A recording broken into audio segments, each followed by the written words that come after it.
entrepreneurship has nothing to do with showing up and getting paid. Entrepreneurship has to do with, can you deliver value so the customer perceives value and they pay you based on that value, regardless of, how long or how much time you spent on it. When you go to the store and you buy a hammer, nobody cares how long it took to make the hammer. They only care how sturdy the hammer is and can it do the job that I wanted it to do.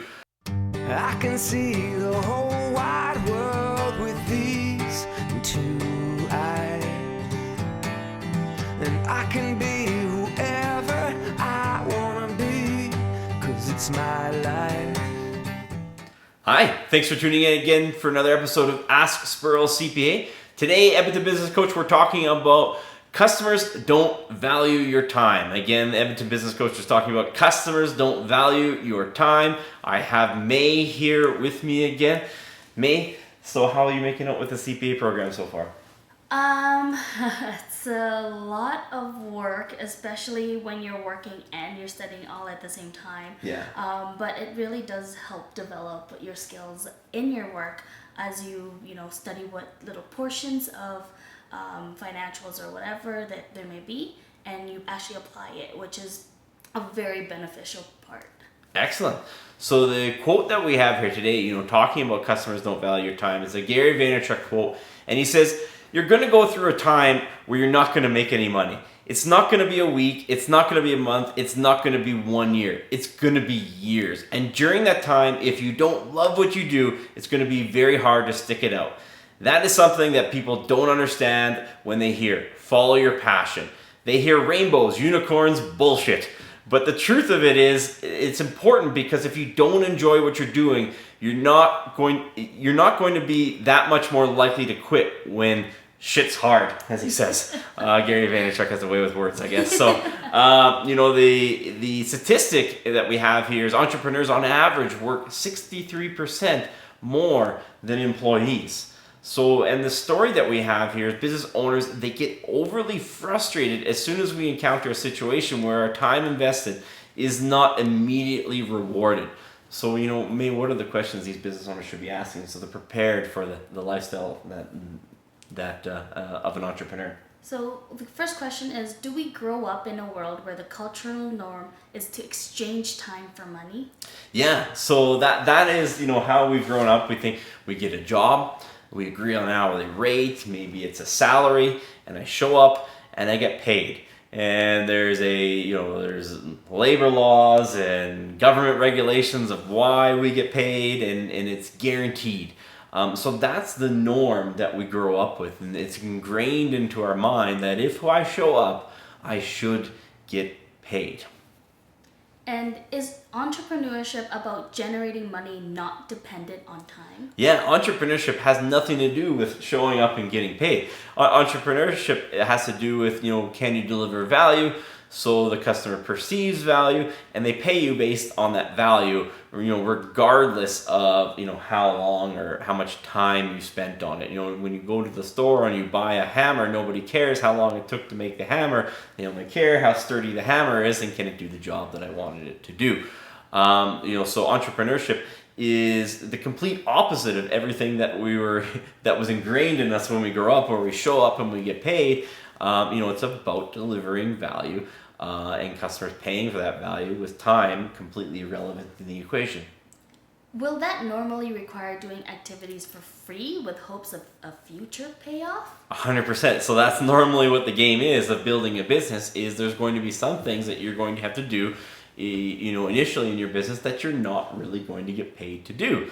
Whether it's the development of that product, or whether it's writing the processes for your system so your team can help you replicate that system, or you can deliver that system at a higher value. There's going to be, even maybe doing work for certain customers for lower the market rate to build the reputation of the company that you're working for. So a lot of times it's about doing things at a reduced rate with hopes that it's going to pay off in the future, not necessarily today.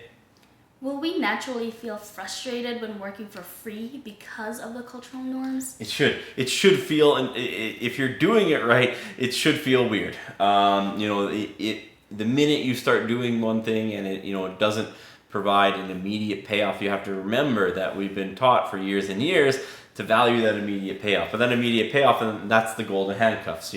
We get that immediate payoff, but that immediate payoff can only get us paid so much. So we should naturally have that, hey, is this right? It should feel a little bit weird. It's like skydiving. The parachute will catch you, but when you jump out of the plane, it's not going to feel normal. Do most people buy products or services to solve a problem? That's probably the single most reason why people buy anything. We go back to that hammer example, is because they wanted to put a nail through a piece of wood. They're doing it to solve a problem. And even, luxury goods. People buy luxury goods to solve a problem, believe it or not. People buy a Rolex watch because they feel that they're not cool enough or they don't look good enough. So they're buying that watch to solve the problem. So no matter what you're doing, whether it's practical or whether it's extravagant, chances are the purchasing decision is made to solve a problem. Do they care how much time it takes us to solve that problem? They don't. They don't care how much time. The customer does not care how much time the business invested to solve that problem. That's not what's relevant to them. I think it's Seth Godin said, it's not very difficult to talk a drowning man into grabbing a life jacket. If they need the life jacket, they're going to grab the life jacket because that's going to solve the problem. They don't care how much time it took to build that life jacket. So most people are buying something to solve a problem, and they don't care how long it took to come up with that solution. Should you contractually try to prevent people from taking advantage of your time? That can be one, because customers, they really don't care. But some of your cost structures, if you don't want to run out of cash, sometimes you do have to contractually protect yourself, because customers, occasionally they will do things because they don't care about your time. They'll want you to work for $5 an hour in perpetuity for hundreds of hours. And as an entrepreneur, it'd be nice if we could do everything that every customer wants, but ultimately we only have so much cash and we have to deploy it in a responsible manner. So sometimes that means putting provisions in your contract with your customers that will prevent them from taking advantage of your time. Should you be upfront with those contractual provisions to avoid bad customers? I think so. So if you have, reasonable provisions in your contract, so you're not going to spend crazy amounts of time on a project that's not economical at all, and if you present that to a customer and the customer balks at that provision in the contract, I think you've identified what their intentions were right then and there. So I think it's good not just to put it in the fine print, but actually to explain the fine print, or explain it right up front before the customer ever does business with you. Because if that customer wants you to be in a position where you're going to have to spend a crazy amount of time based on the amount you're getting paid, that's not the right customer that you should be doing business with. Does having one very large client create the risk that they can demand unfair time? Yeah, this is a very significant risk, especially for new businesses or even some established businesses. They don't go far enough away from one customer. So they have, one customer that if that customer leaves, that it's going to provide a real significant hole in the revenue for the business. Now, no matter even if you have a good contract in place at that point in time, the customer holds all the cards. So when they want you to do more than is fair, sometimes the business owner ends up doing it because they don't have any other options. And this can be this can be a big business where it has 10, 20, 30 people on the payroll, or it can be the smallest business. If you are a general contractor and it's very difficult for you to get jobs, and you have the one job and you need to get paid from that one job, that can be a problem when the customer demands something unreasonable. You don't have a lot of choices sometimes you're going to have to invest that unfair amount of time. So one of the ways to protect yourself from spending an unfair amount of time on a project is not just to protect yourself contractually and be upfront about those contractual provisions, is to make sure that there's no one customer that can hurt you too much.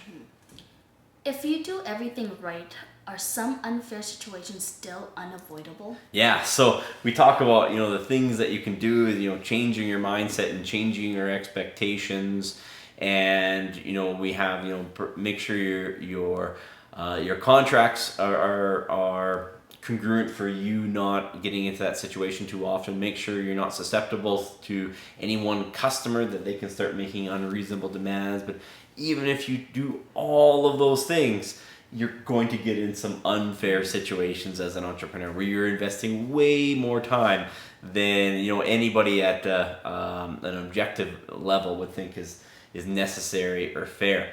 And we have to just learn how to push through that. We have to realize that is an unavoidable consequence of being an entrepreneur. We can do things to minimize that consequence, but we can't eliminate it altogether. And we need to avoid doing the natural thing of reverting back to that employee mindset. And we just start thinking of, how much benefit does this activity have?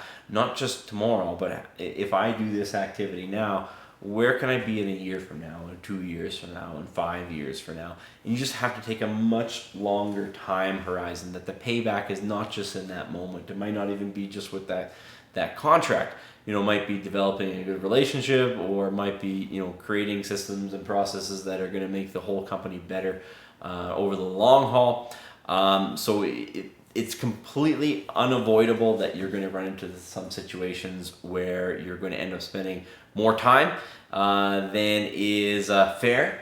But you just have to think, if I do invest this time, where can I potentially be 2, 5, 10 years from now? And that'll probably, help ground you a little bit in what you should do in the situation. So I think that's what we have here today. Thanks again for joining us. As always, please leave us some comments so we can respond back to you and use your feedback for content for future videos. As always, please hit the like and subscribe button so we can continue to deliver you tips on how to beat the odds of business. Thanks very much.